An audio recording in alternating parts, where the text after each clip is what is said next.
Come on, Dory.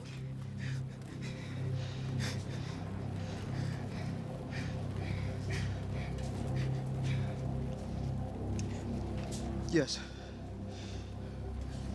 Yes, I think you are.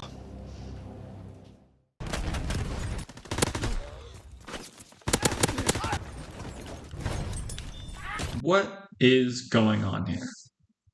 Let's talk about that. My name is Jonathan Selby, and I'd like to look at what is going on between video games and their representation of war.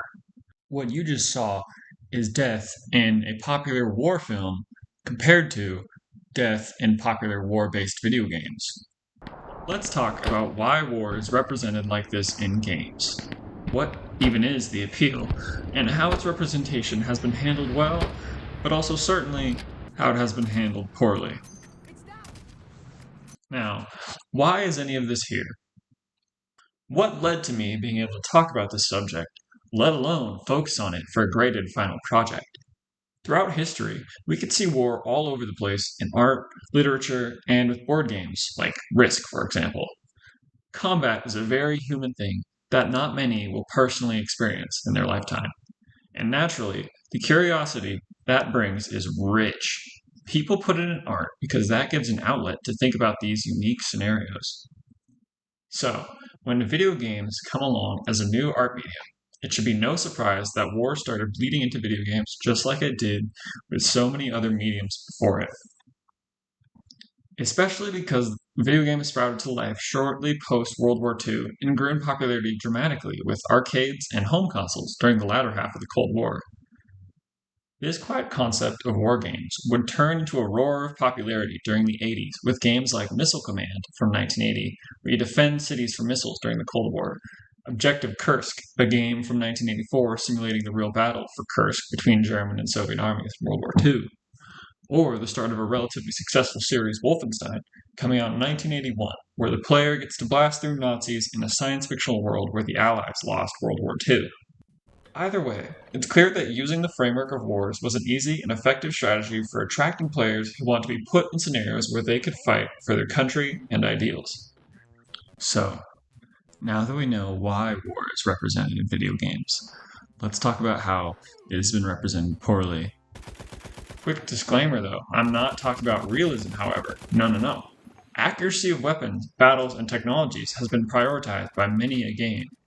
The sound of a gun reload, the reloading methods, the positioning of troops across terrain tends to be more faithfully represented.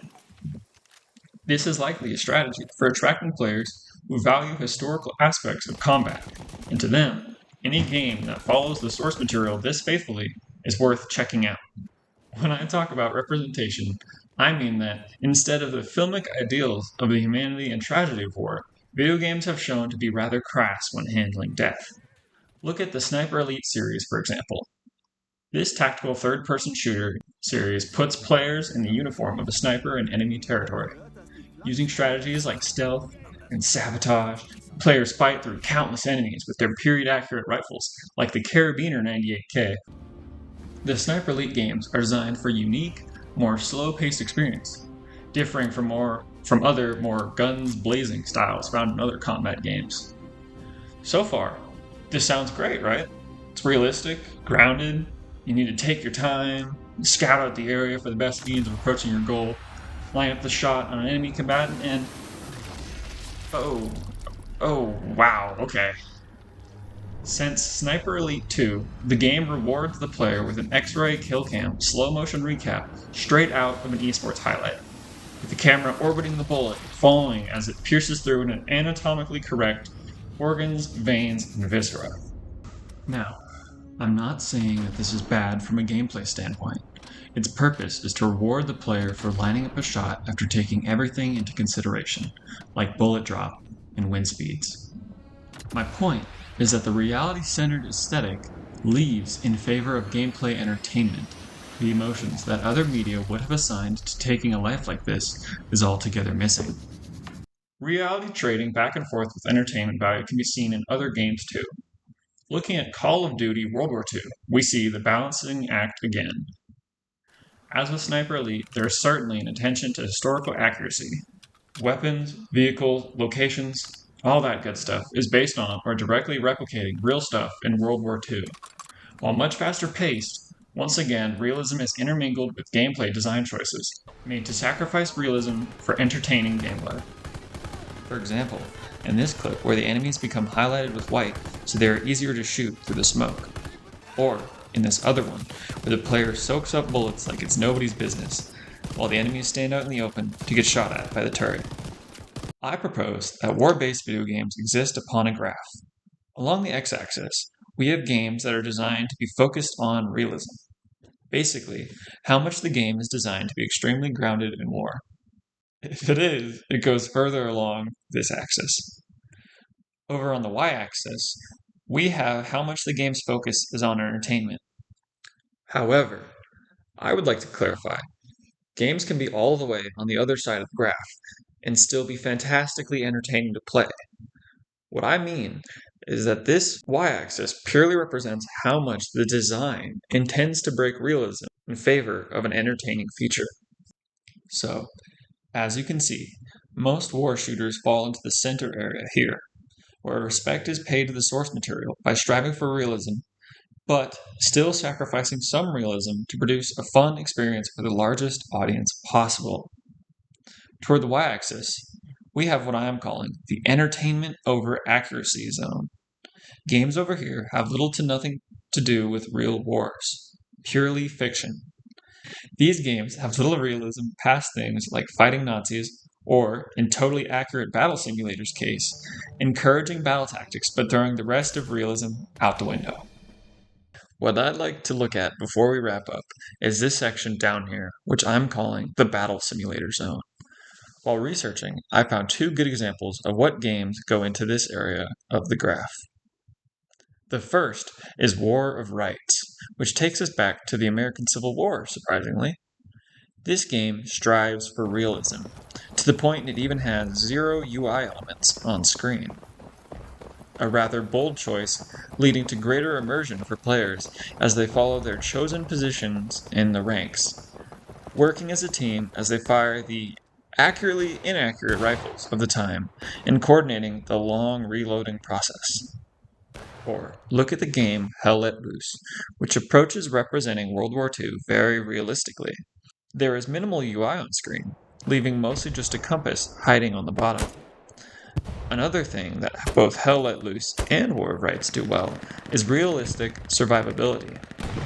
If players leave cover or charge blindly at the enemy team, a single bullet from anyone on the enemy team can take their life, forcing players to play strategically and work together in a unit.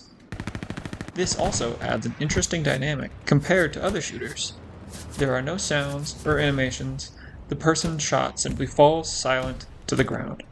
This is probably the closest that video games can get with the representation of death, aside from cutscenes.